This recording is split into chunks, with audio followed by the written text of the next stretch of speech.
Kakinada rural నియోజకవర్గంలో ముఖ్యమంత్రి గారు హాజరవుతారు. అందరూ కూడా విజయవంతం చేయాలని చెప్పడం కోరుతున్నాం. లక్షల మంది ప్రతి సభ కూడా ఈరోజు రాష్ట్ర వ్యాప్తంగా హాజరవుతున్నారు. అదేవిధంగా ఈ సభ కూడా వైఎస్ఆర్సీపీ కుటుంబ మాకుండే 175 నియోజకవర్గాల్లో పిఠాపురం కూడా ఒక నియోజకవర్గం. దానికోసం మేము ప్రత్యేకంగా మేము పోయి చేయాల్సిన అవసరం లేదు.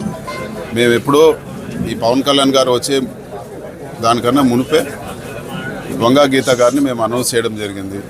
ఆవిడికి నిత్యం ప్రజల్లో ఉంటారు, డోర్ టు డోర్ ప్రజలకు వెళ్ళి వాళ్ళ సమస్యలు కనుక్కొని అవన్నీ కూడా పరిష్కరించే వ్యక్తి ఆవిడ. సో మాకు ఆల్రెడీ బలమైన వ్యక్తి ఉన్నారు. మేము ఆవిడకి మళ్ళీ సపోర్ట్గా మేము వెళ్ళి చేయాల్సిన అవసరం లేదు. ఖచ్చితంగా పిఠాపురం వైసీపీ నెగ్గుతుందని చెప్పి కూడా నేను తెలియజేస్తున్నాను. ఎవరికండి ఈ ప్రతి 175 నియోజకవర్గాల్లో కూడా గెలుస్తామంటారు. ఎవరు ఓడిపోతామని ఎవరు కంటెస్ట్ చేయరు కదా. సో అది పెద్దగా మనం చేయాల్సిన పని లేదు. ఖచ్చితంగా వైసీపీ నెగ్గుతుంది. ఇది డబ్బులు తీసుకొని సీట్లు ఇచ్చింది జనసేన పార్టీ. ఈరోజు వాళ్ళందరూ కూడా ముక్కుమూతి తెలియని వాళ్ళని తీసుకొచ్చి ఈరోజు సీట్లు ఇస్తున్నారు. వాళ్ళు ప్రజల్లో తిరిగిన వాళ్ళు కాదు. కేవలం వాళ్ళు డబ్బులు పెడతారు, పలానా ఎంపీ సీట్కో లేకపోతే ఎమ్మెల్యే సీట్కో డబ్బులు పెడతామని చెప్పి ఆ రోజే కండువ వేయడం సీట్లు ఇస్తున్నారు. సో ఆయన డబ్బుల గురించి మాట్లాడడం చాలా విడ్డూరంగా ఉంది.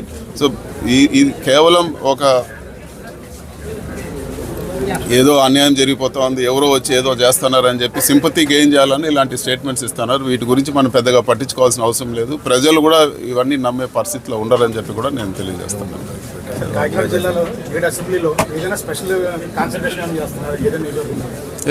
7 నియోజకవర్గాల్లో కూడా బలమైన ఎమ్మెల్యే అభ్యర్థులు ఉన్నారు, ఎంపీ అభ్యర్థులు ఉన్నారు. సో పార్టీ పరంగా మేము కోఆర్డినేట్ చేస్తాం తప్పితే మేము పోయి వాళ్ళు ఎలక్షన్ చేయాల్సిన అవసరం ఇక్కడ లేదు.